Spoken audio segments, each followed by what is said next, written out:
let's talk about API limits. I think the word that we use regularly here at Nacelle is this idea of eventual consistency. I would love your take on what is eventual consistency. I don't think this is a word that is thrown around e-commerce that often. So let's start with that. Like, what is eventual consistency? What does that mean? And why is it important for me if I'm going headless as a merchant? Yeah, I think the easiest way to explain eventual consistency is the idea of you making an update within your product inventory, right? Making an update to a price, saying something is no longer available, and that not being reflected within the storefront for your customer hours later, a day later. And that's really just due to some bottlenecks that you're seeing within your architecture. So if we just talk about headless in general, like the decoupling of your front end. It's a focus on a progressive web app front end. And I really want to emphasize this because in order to really to get the benefits of the speed within a headless architecture, you're going to be leveraging something that's known as a static site generated site. So traditionally, when your customer visits a site the old way, they go to store.com, that pings your server, that returns that home page back to the customer, they see it. Say they now want to go to the categories pages with shoes, store.com/categories or /shoes. That'll make a request to your server. They'll get that shoes category page returned to them. So as you can imagine, the more visitors that you have, the more items that you have, that's like a lot of a performance implication on your site. And it really just slows down that efforts for your customer. Mhm. So with static site generation, instead, with the progressive web app, when that visitor hits store.com the first time, they're going to get the entire context of the store returned to them. So that makes those subsequent page to page speeds, which is the really important part where you want to hold that customer's journey like in milliseconds, sub-second speeds, which is really important.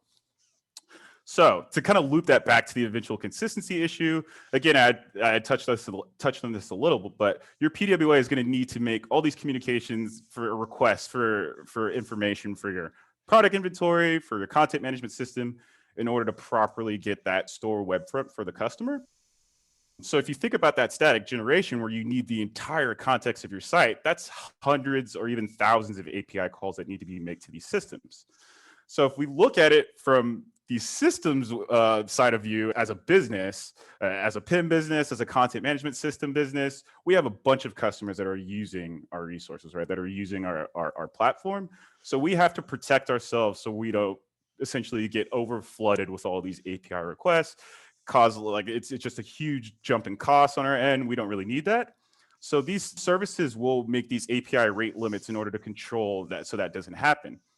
Now, again, with this static site generation build process, you could see how that could be a problem because now if there's an API limit from your system that limits you to one API request every 60 seconds, that's an inevitable bottleneck that you'll just run into. And then that directly correlates to that initial use case of, oh, why did I make this update within this product inventory and it's not showing up on our storefront until a day later? It's because of those API rate limits. So it's interesting because the world seemed to have been built for this request response cycle in a traditional Hmm. place, and it was more steady. A request would come in, some time would go by, a request would come in, some time would go by.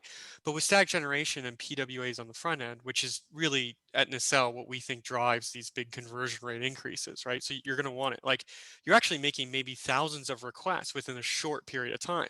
And if you Hmm. think about that from an engineering point of view, that's a very different kind of problem to solve, isn't it? So Hmm. I love what you said about this because I think it really shows how different the PWA world is. Things like single page applications, things like static generation. You really need a different kind of API, a different kind of core system to feed that data into your PWA to make it really valuable. And so how does that remind me again? How does that tie back to API rate limits? Like why, at Nacelle, we don't have API rate limits, but why is that important? How does that lead to, can you walk me through from a merchant's point of view? If I hit save, why doesn't that show up on the front end if there's no API rate limit? And then how does Nacelle fix that? Yeah. So you hit save within your product inventory. You don't have an abstraction layer like Nacelle within the middle.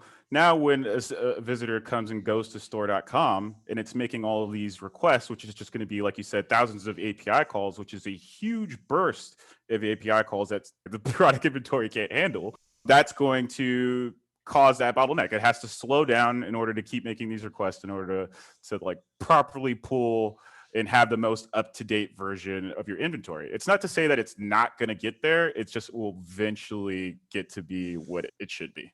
Right, and that could take hours or days as opposed to seconds or minutes. Really, is what we offer here in the cell. Right. Gosh, Right. I can't imagine. Like so frustrating as a merchant if I want to make a product change or a content change and I hit save and it doesn't update the front end of the website.